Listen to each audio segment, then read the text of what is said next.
Good afternoon, good morning. I'm getting ahead of myself. Good morning, welcome back to Football League World TV. It's time for the EFL Betting Show. I'm your host, George Daggers, and joining me this morning is Ben Wignall. Ben, how are you this week?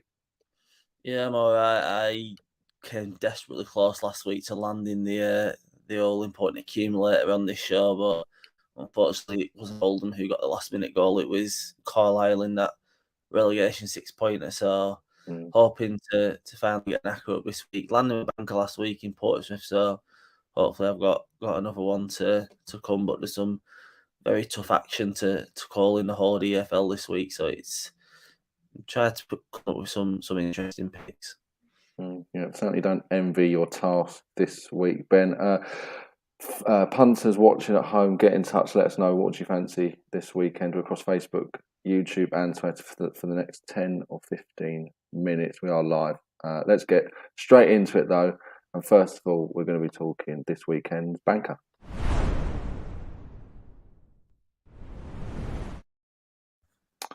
Ben, what's your banker for this week?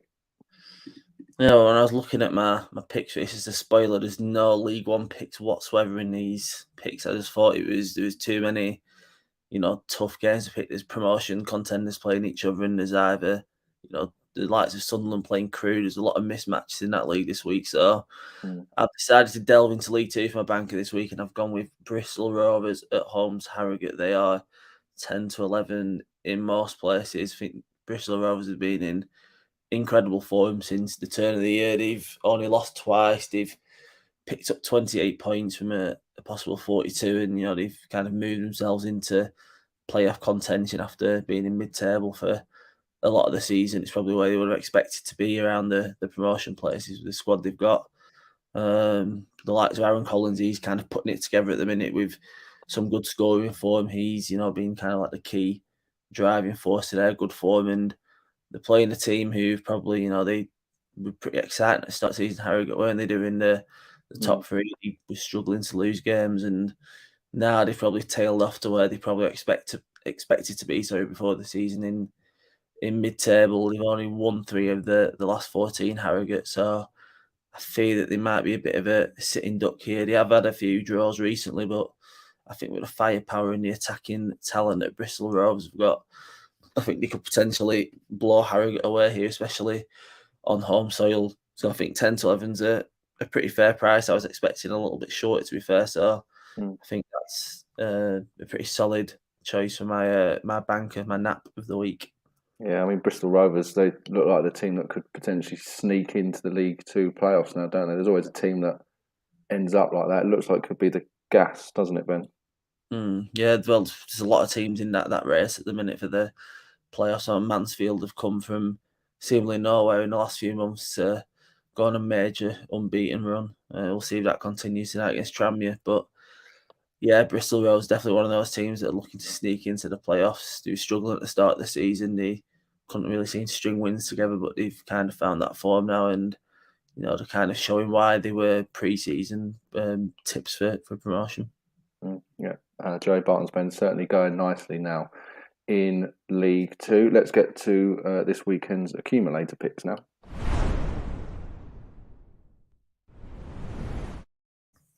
Ben, who's in your accumulator? How many teams have you got in it as well? I've got 4 this week. I've stuck with that number after just being cruelly let down by Oldham last week. This one totals 13.53 to 1 on Sky Bet when I totaled this last night. I'll stick in League Two. Obviously, I've gone with Bristol Rovers as my banker on there. I've also gone with Rochdale at home to beat Barrow. This isn't so much as Rochdale being a good team. They're they're one of the mid-table teams that are looking to push up. They probably won't get the playoffs. Have been a bit too inconsistent this season, but I think this is more of Barrow not winning since the start of February. Rochdale being a good team. Rochdale themselves, though, have not lost. So they've lost the last 2 to Carlisle and Sutton, but they've both been on the road, and obviously Carlisle in good form under Paul Simpson right now, and Sutton are fighting for promotion. But getting back to Scotland, I think is going to be the key for Rochdale here. They've not lost at home since October.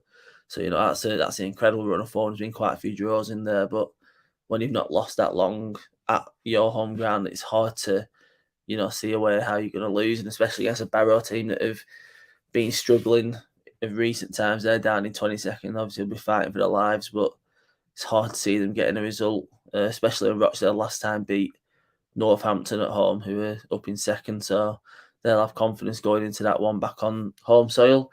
Then I've gone into the Championship for 2 games. Firstly, Nottingham Forest at home to Reading. They're a pretty short price to get the job done. I think when you weigh up the two teams, they both got really good attacks. Reading, got the likes of John Swift and the new player of the month for February, Lucas Jar, for the Championship, but they're just still really fragile at the back.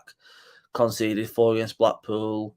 They lost 1-0 to Millwall, but Millwall, they're not the most creative teams, of course. They're a team that didn't have a single shot against Blackburn in midweek, and they managed to take all 3 points last week against Reading from a set piece.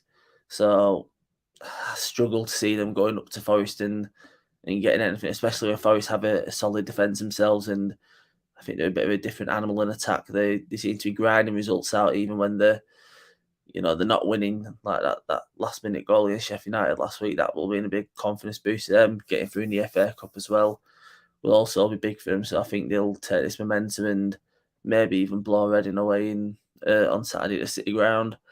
And finally, I don't tend to pick away teams from accumulators anymore, but I've gone with Sheffield United away at Coventry at 8-5. I saw they're very hard to ignore at that price, and I'm going off the thinking here that Coventry perhaps aren't the team that they were earlier in the season. You can forget them beating the likes of Fulham at home when they're in good form.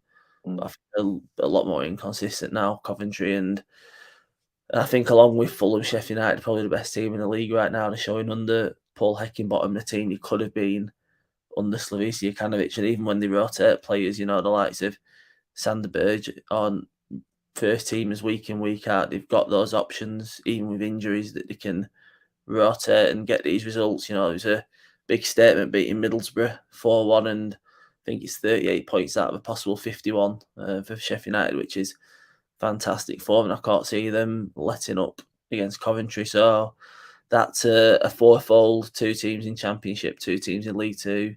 It's 13.53 to 1, so the tenner on that returns about £144. That's pretty reasonable. I think the Sheffield United one's interesting, just standalone as well, isn't it? 8-5 after, so heavily beating Middlesbrough not too long ago. Really impressive performance. I'll be looking to keep that up against Coventry. Right, up next is the value bet.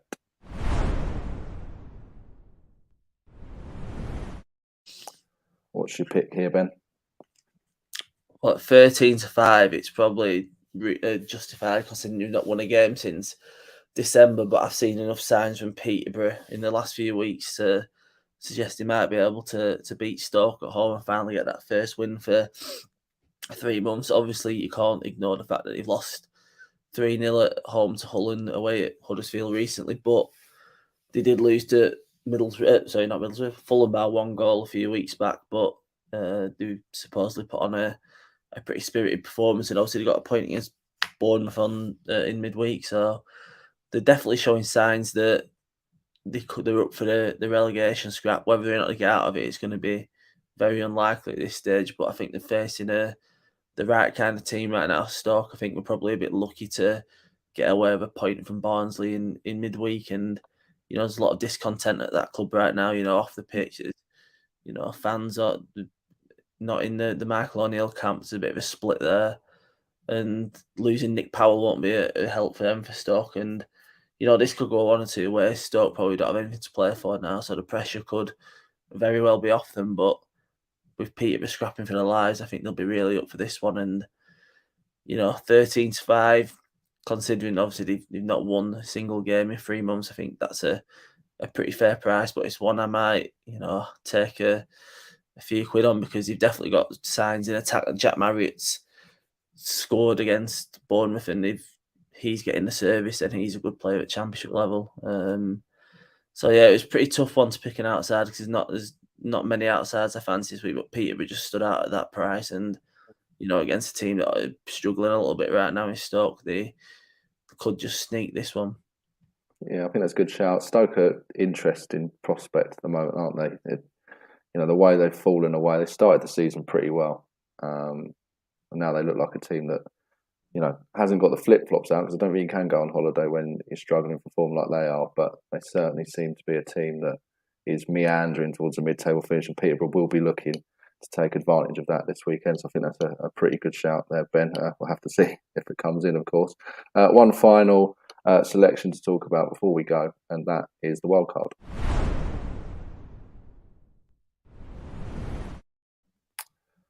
Cool, Ben. What's the wild card before we leave the Ben show this week?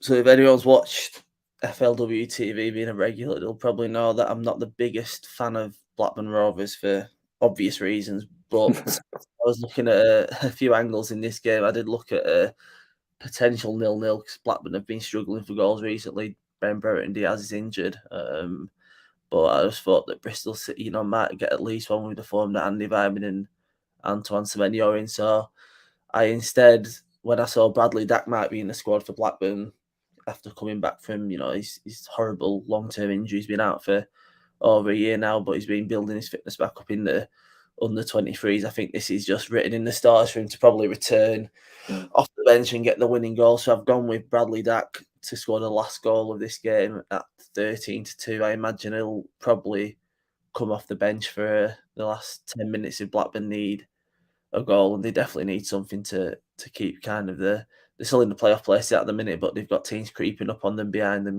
Sheffield United, Luton are in good form, and before Middlesbrough lost at Sheffield United, they were showing promising signs as well. So I think Blackburn need a spark right now, and Dak, he scored 2 goals and assisted one in a behind closed doors game recently in Salford. So he's definitely got that touch where he'll be able to bring it back so quickly into a competitive game.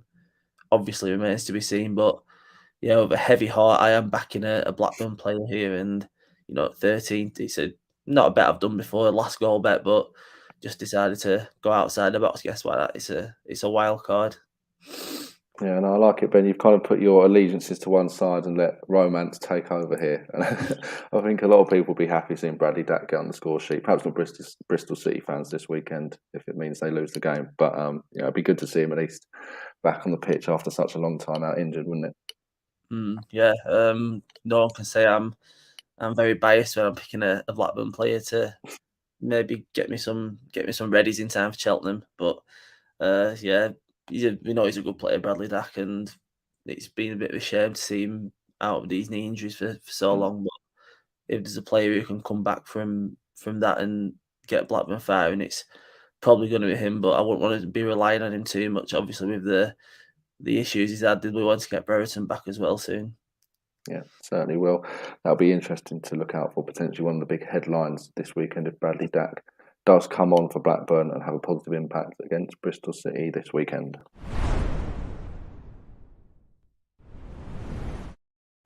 That's the betting show done for this week. One final programme to come on Football League World TV this week before the weekend. And as ever, that's the EFL Weekend Preview. Alfie Burns hosting that one at 3 o'clock this afternoon. Adam Jones and Billy Mully will be joining him as his panellists. Ben, as ever, great to get your picks on the betting show this morning. Hopefully we get all of them right for those that have been watching, but at least some. That would be a good start. But enjoy the weekend. Hopefully, for yourself, you get some of those picks right too. People, wherever you've been watching, do remember to gamble responsibly over the weekend. Enjoy the football. Enjoy any flutters you do place. And from myself and Ben, it's bye for now.